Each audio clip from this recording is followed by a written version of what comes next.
இரண்டாம் நிலை காவலர்கள் முதல் சிறப்பு SI வரையிலான காவல்துறையினர் தங்களின் பதவி உயர்வு தொடர்பான நிலையான நடைமுறைகளால் அடிக்கடி பாதிக்கப்பட்டு வருகின்றனர். அவர்களின் கோரிக்கைகள், ஆட்சியாளர் மாற்றங்கள் மற்றும் தேர்தல் வாக்குறுதிகளின் பின்னணி ஆகியவற்றை அடிப்படையாக கொண்டு இந்த விவகாரம் முக்கியமாக மாறியுள்ளது. 10 ஆண்டுகள் பணி நிறைவு செய்தால் முதல் நிலை காவலர்களாக உயர்வு பெறுவார்கள். இதற்கான தகுதியில் சேர்ந்த 2 ஆண்டுகளில் ஒவ்வொரு ஆண்டும் அதிகபட்சமாக 12 நாட்கள் விடுப்பு மட்டுமே அனுமதிக்கப்படுகிறது.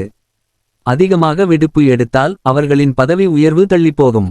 15 ஆண்டுகள் பணி நிறைவு செய்தால் தலைமை காவலர்களாக பதவி உயர்வு பெறுவார்கள். 25 ஆண்டுகள் பணி நிறைவு செய்தால் சிறப்பு SI பதவிக்கு உயர்வு பெறுவார்கள். தற்போது இந்த நடைமுறைகள் பலரின் பணி மேலேற்றத்தை புழக்கத்திலேயே நிறுத்துகிறது. பெரும்பாலான காவல்துறையினர் சிறப்பு SI பதவிக்கு அடையும் முன் ஓய்வு பெறும் நிலை உள்ளது.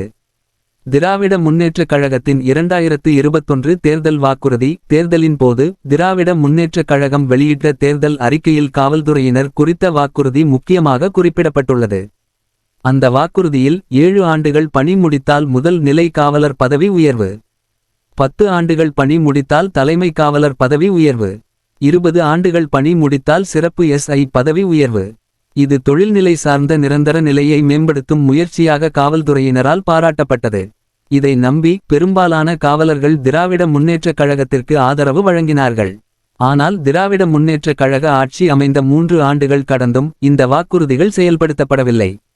பதவி உயர்வுக்கான கால அளவை குறைக்க வேண்டும் என்ற போலீசாரின் கோரிக்கைகள், தங்களின் பல்வேறு ஆலோசனைகள் மற்றும் கோரிக்கைகள் மூலம் காவல்துறையினர் அரசு மீது நிரந்தர அழுத்தத்தை உருவாக்கி வருகின்றனர்.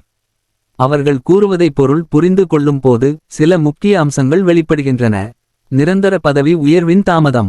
பல தசாப்தங்களாக காவல்துறை பதவி உயர்வுகளில் உள்ள பின்தங்கிய நடைமுறை காரணமாக 2ஆம் நிலை காவலர்கள் முதல் சிறப்பு SI வரை 80% காவலர்கள் பணி நிறைவு பெறுகின்றனர். சந்தோஷகரமான ஓய்வு வாழ்க்கை. போலீசார் தங்களின் பணி நிறைவு சமயத்தில் சிறந்த பதவி உயர்வுடன் ஓய்வு பெற வேண்டும் என்று எதிர்பார்க்கின்றனர். வாக்குறுதியின் மோசடி உணர்வு. தேர்தல் வாக்குறுதிகள் அளிக்கப்பட்டு நிறைவேற்றப்படாததால் அவர்கள் அதிருப்தியில் உள்ளனர்.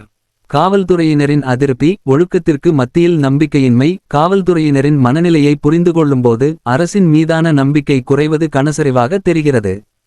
வாக்குறுதி நிர்வாக நடவடிக்கை. திராவிட முன்னேற்றக் கழகத்தின் உறுதி முடிவுகளை நிறைவேற்ற அரசு நடவடிக்கை எடுக்க வேண்டும். அரசின் முன்மொழிவு தேவை. காவல்துறையினரின் நம்பிக்கையை உறுதி செய்யும் வகையில் அரசு உடனடி தீர்வுகளை கொண்டுவர வேண்டும். அதற்கு சில வழிகள். பதவி உயர்வு காலத்தை குறைக்க உடனடி அறிவிப்பு. தேர்தல் அறிக்கையில் கூறியபடி 7, 10 மற்றும் 20 ஆண்டுகளின் அடிப்படையில் பதவி உயர்வு வழங்கப்படும் என்று சட்ட ரீதியாக அறிவிக்க வேண்டும். காவல்துறை பணியாளர்களின் தேவைகளை கவனித்து புதிய பதவி உயர்வு நடைமுறைகள் குறித்து விரிவான திட்டமிடல்.